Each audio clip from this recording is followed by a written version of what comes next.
Alors, faut-il lier ceci à cela? En tout cas, est-on en train d'assister à la montée en puissance des milices face aux faiblesses de cette armée qui apparaissent une fois de plus, mais cette fois d'une façon criante, on vient de le dire, au grand jour? Voilà qu'on apprend qu'une deuxième milice, on connaissait Wagner, vous avez aimé Wagner, vous allez adorer Patriote, qu'une deuxième milice serait à pied d'œuvre sur le terrain.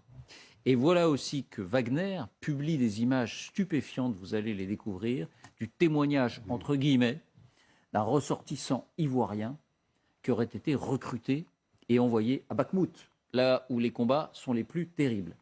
Alors, voyons tout cela. D'abord, qu'est-ce que cette missile patriote? Quelles sont exactement ces images diffusées par Wagner? Ces milices sont-elles en train de prendre de plus en plus de poids au sein de cette offensive russe? D'abord les faits, voici les indispensables avec Lucille de Villers. Bonsoir Lucille. Bonsoir David, bonsoir à tous. Qu'est-ce que cette milice patriote dont on parle désormais?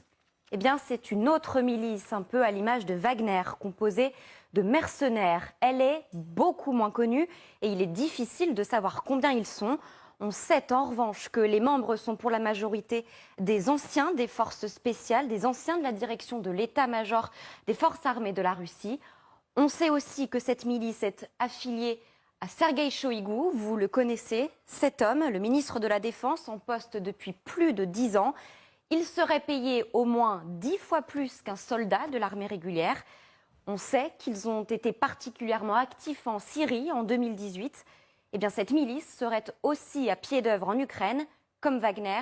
Voilà ce qu'affirme le porte-parole du groupement de l'armée ukrainienne, Serhiy Cheverati. Un mot encore de Shoïgou, le parrain des Patriotes. On va l'écouter, peut-être. On n'a pas le son, d'accord, on n'a pas le son de ce porte-parole. Alors un mot encore, Shoïgou, le parrain des Patriotes, et Prigojine, le fondateur et chef de Wagner, n'ont jamais caché leur rivalité. De là à imaginer une guerre d'influence qui se joue, c'est une hypothèse, mais les deux groupes n'ont sans doute ni la même taille, ni le même impact. Bon, on dira un mot de cette missile patriote, mais soulignons que juste au même moment, Wagner diffuse de nouvelles images, et des images à peine croyables de ces nouvelles recrues, entre guillemets. Oui, on avait déjà évoqué le fait que Wagner ne se contentait plus des prisons russes, mais étendait son recrutement aux prisons africaines. Eh bien, la milice a diffusé la vidéo de cet homme en tenue militaire. Il vient d'arriver à Bakhmout, le plus dur des combats. On aperçoit Prigojine à sa gauche, et voici ce que ce soldat raconte de son histoire. Вы из какого города? С Москвы. С Москвы? С Кот-д'Ивуара. Кот-д'Ивуар страна. Да. Как вас сюда занесло? В зону войны пошел. Почему решили пойти? Но надо защищать. Вторая родина. Да, вторую родину.